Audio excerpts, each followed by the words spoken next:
Pioneer Bank. 23তম international food tech Kolkata 2026 অনুষ্ঠিত হয়ে গেল কলকাতার মিলন মেলা প্রাঙ্গণে। 3 দিনব্যাপী এই মেলাতে ছিল বেকারি, মিষ্টি, নমকিন, দুগ্ধজাত দ্রব্য, আইসক্রিম ও আতিথেয়তা শিল্পের অগ্রণী বিজনেস টু বিজনেস প্রদর্শনী। বিশিষ্ট অতিথি ও শিল্প মহলের প্রধানদের উপস্থিতিতে উদ্বোধিত হলো এই 3 দিনের প্রদর্শনী।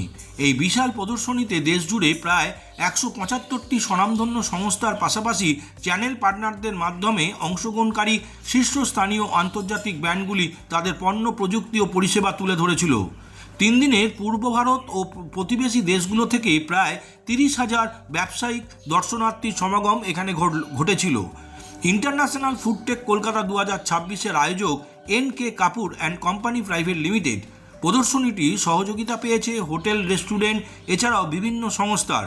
এবছরের অন্যতম আকর্ষণ বেকারি কনক্লেভ ইস্ট, যা মেশিনারি এরিনা হলো বিশ্ব বাংলা মিলন মেলা প্রাঙ্গণে অনুষ্ঠিত হলো। বেকারি বিজনেস বিয়ন্ড বেকিং ভাবনাকে কেন্দ্র করে এই কনক্লেভ বেকারি পেশাদারদের এক মঞ্চে এনে শুধুমাত্র বেকিং কৌশল নয়, বরং আজকের দিনে একটি বেকারি ব্যবসা গড়ে তোলা ও তার সম্প্রসারণের জন্য প্রয়োজনীয় বিষয়গুলি, খরচ, সেভিংস, খুচরো বিপণনের ধরন, ব্র্যান্ডিং এবং ক্রেতার রুচির পরিবর্তন নিয়েও আলোচনা করা হয়। এই ফুডটেক ফেয়ারে সবথেকে নজর কেড়েছিল ট্রোপোলাইটের স্টলটি। ট্রোপোলাইট হলো ভারতের অন্যতম সংস্থা যা প্রস্তুতকারক, সরবরাহকারী, খাদ্য প্রস্তুতকারক, সরবরাহকারী, বেকারি, শেফ, পণ্য পরিষেবা প্রদানকারী, আতিথেয়তা ব্যবসা ও অন্যান্য পেশাজীবীদের একত্রিত করে।